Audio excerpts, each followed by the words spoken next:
It's been a beautiful few days, sunny and in the 60s, and tomorrow even warmer with forecasted highs in the 70s. But get ready, extreme cold is looking likely next week with highs in the 30s and then those lows in the teens. And some are starting to get ready for frigid temperatures, and one apartment complex in Round Rock sent an email to residents saying that they're going to be shutting off their water in order to prevent pipes from bursting. As our Jayla Washington reports right now, this isn't the first complex to do this, so she looks into whether it's becoming more common and if it's even legal.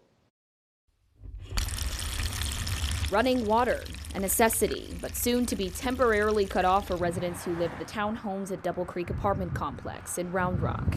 How we're going to be able to use the restroom, flush the toilets. That was my concern. His neighbor didn't want to show his face, but says he got this notice saying the complex is trying to prevent pipes from bursting, warning residents to store as much water as they can ahead of time. It didn't give us a day when it was going to be turned off or a time. Sandalwood Property Management oversees the property, and it says the original notice wasn't clear and told me staff will only turn water off if it drops below low 20s, adding that it would likely only be overnight. But the question is, can they do this legally? Leaving people without water just to prevent those busted pipes is not something that should be happening. The nonprofit Building and Strengthening Tenant Action, or BASTA, says water should only be shut off if there's an emergency or repairs needed. We would definitely recommend for tenants to contact 311 to get a code inspector out on the property. The Townhomes at Double Creek isn't the first complex to preemptively shut water off. We reported on at least one other doing so back in 2022. I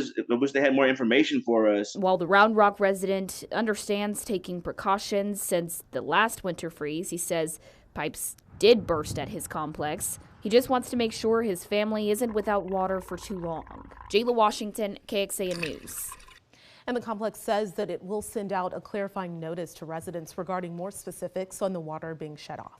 Now let's go over some renters' rights related to natural disasters. The legal self-help guide for Texas tenants on the Texas State Law Library website lays it out for you. It states that if your property is unusable because of a natural disaster, you still need to give your landlord written notice that you want to terminate your lease. The time frame of that written notice should be in your lease. It also states a landlord may allow you to move to another rental unit owned by the same landlord without extending your lease. And if your property is partially damaged because of a natural disaster, you may be entitled to a reduction in rent until those repairs are complete. But rent reduction can be a little tricky. Sometimes a judge needs to sign off on it, or it can be waived altogether. It is important, though, to always check the details of your lease.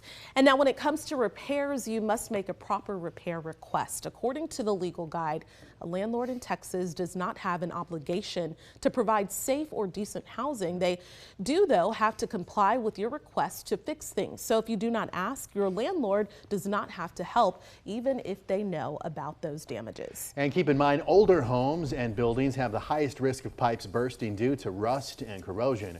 That's according to a restoration company called Service Master Restore. Older pipes are mostly made from iron, steel, and sometimes lead, and they are quick to rust, causing them to flood surrounding areas when they burst. But newer homes have copper and PVC pipes, which are better at resisting rust.